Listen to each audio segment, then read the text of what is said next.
Well, it is yet another Sunday when you join us for the latest news on what is happening across the nation and the region. My name is Grace Nganga. Thank you for being part of KTN News, and this is Weekend at 1.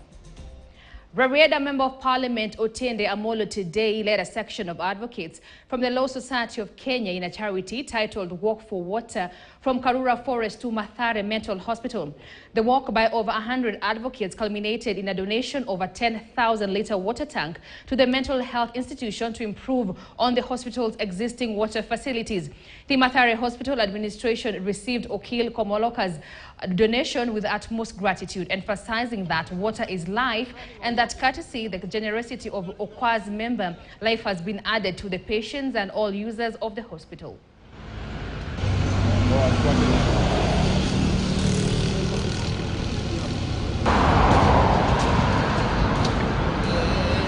We appreciate what you have done today.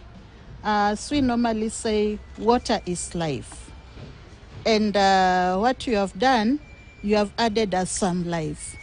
So we appreciate. When our patients get that life, we also get that life. We have done quite a number of outreach activities to support various schools, needy students.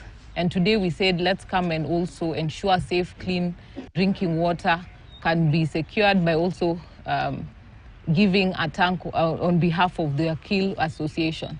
So we also encourage all our members to keep supporting the work that we do as an association. And I'm sure we'll be rolling out more activities that Okil will be doing and the kind of greater outreach we want to do in the greater even Nyanza region and also the country as a whole. Now, at the same time, Senior Counsel and Rarieda Member of Parliament Otiende Omolo has thrown his weight behind Faith Odhiambo for the presidency of the Law Society of Kenya. The MP is rooting for Odhiambo, who is the current Vice President of the LSK and a former Board Secretary of the Federation of Women Lawyers of Kenya. The race for the presidency of LSK pits the current Vice President against former Vice President Caroline Kamende, lawyers Harriet Mboshe, Peter Wanyama and Bernard Ngetich. The term of the current President, Eric Theory, expires in March of 2024. Our current President, Eric Theory, has done quite well, especially in his stance on constitutionalism, human rights, and the rule of law. And I think that Faith Odhiambo has supported him all along. I believe it is proper to have a president who will continue in that direction and who will stand firm whether it's parliament or the judiciary or the executive that goes rogue.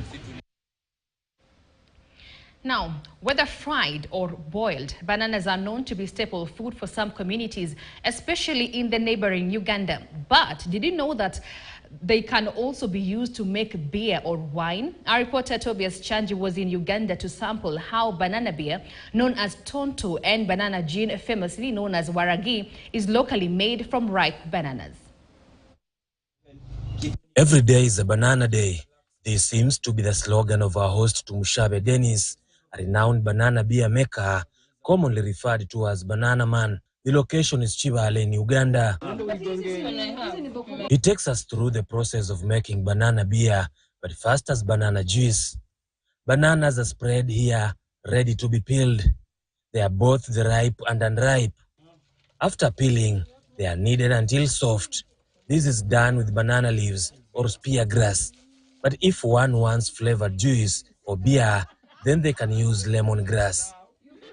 Yeah, and I will make sure I keep adding leaves until they balance with bananas. 50-50. The first process has already produced banana juice that is shared among the guests. It's very, very nice. Friends are helping me. I don't tell them truth. Yeah, I can easily promise them like 2 liters of banana beer after helping me in making juice. But once it's done, I give them a quarter. For those who will want to make beer, then the next process is fermentation. The already filtered banana juice filter is diluted with water plus grinded and slightly roasted sorghum. This mixture is fermented for 24 hours and then filtered to produce banana beer, famously known as tonto. And among drinks that we make, we have banana juice. That's the one without alcohol for babies. And we also make banana beer. the one that is known as Tonto, as our local name for banana beer. And we also make banana gin. Yeah, and for banana gin, we make banana gin for 2 levels. We have gin for 40% and we have strong gin for 60%. Tonto is a legendary Uganda's traditional drink. On the other hand, banana wine or gin, known as Uganda Waraji, is exclusively produced from ripe bananas mixed with water, sugar, and wine yeast. Yeah, but for making beer, we make sure after mashing underripe bananas with overripe bananas, again at the end, we add overripened bananas to add sugars. Remember, for brewing, we need a lot of sugars, especially in making banana beer. Tobias Chanji, KT News. Now here is the... All right. Top political leaders yesterday congregated in the lakeside city of Kisumu to commemorate the 30th anniversary of the second Vice President of Kenya, Jaramogi Oginga Odinga. The memorial service was held at ACK Cathedral in Milimani and later off the main function held at Ufafa Memorial Home, where opposition leaders applauded the role played by the doyen of opposition politics for his immense contribution in shaping the country's democracy. Bramwell Bwire reports. Kisumu City was a beehive of activities today as leaders from different regions convened here to mark 30 years since the first Vice President, Mzee Jaramogi Oginga Odinga, died. Among those present were Azimio leader Raila Odinga, the son of the late Jaramogi, other family members, friends and politicians. The memorial service was held at the ACK Cathedral in Milimani before shifting to the Ufafa Hall. It is at Ufafa Memorial Hall that Raila Odinga took the nation through the memory lane, citing several undocumented achievements by his father. In London, Nkrumah bought a building called Africa Unity House, which building he dedicated to the liberation struggle on Africa. And all Africans who had a problem in London could go and stay in that building. So Kenyans only needed to get to Cairo. From Cairo, you would now be able to travel to get a scholarship to study for free in all those countries. Through that program, 5,000 Kenyans managed to study in the university.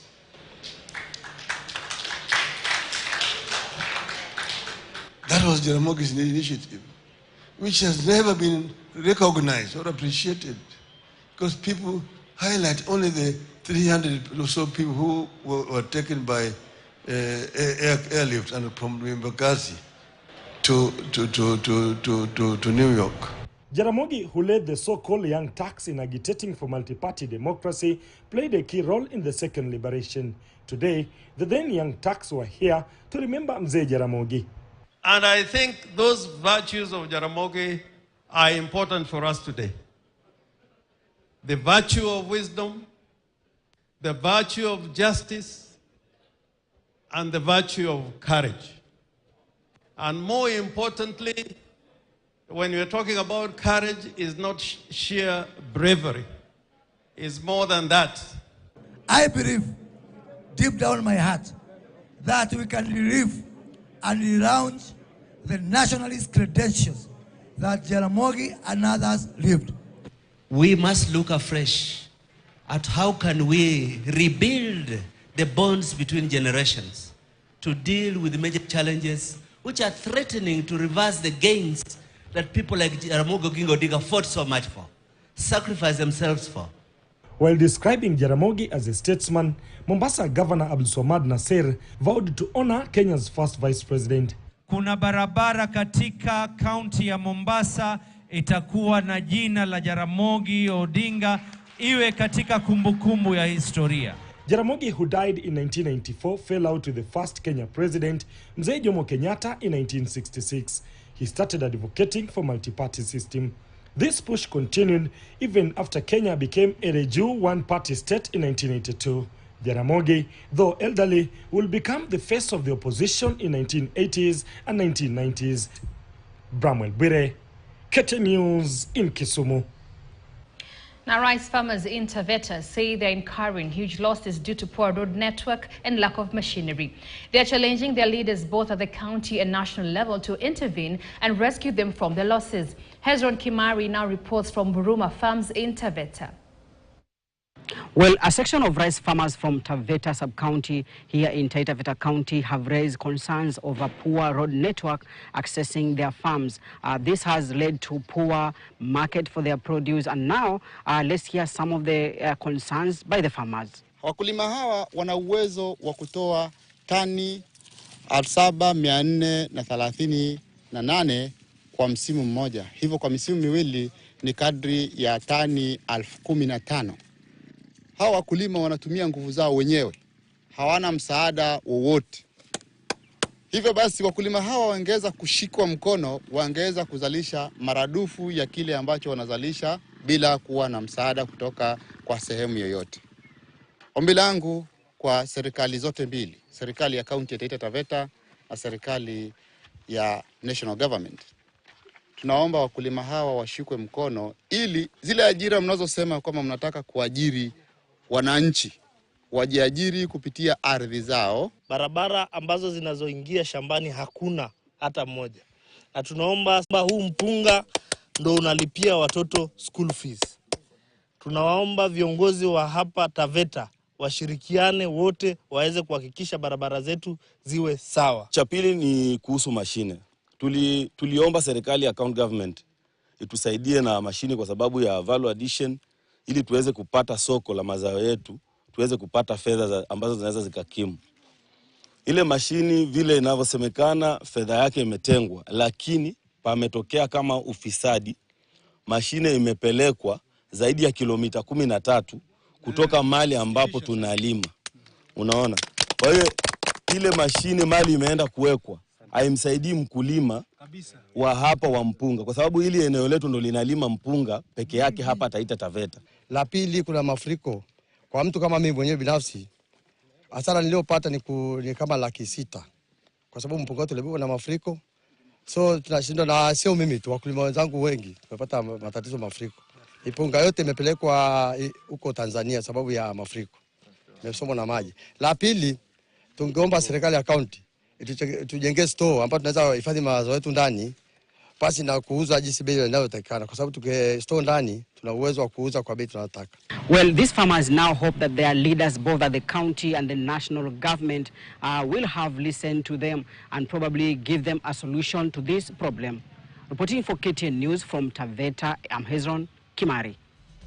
Right, thank you Hezron for that. And that report from my colleague Hezron Kimari takes us to a very short commercial break here on Weekend at 1. Please stay with us for more.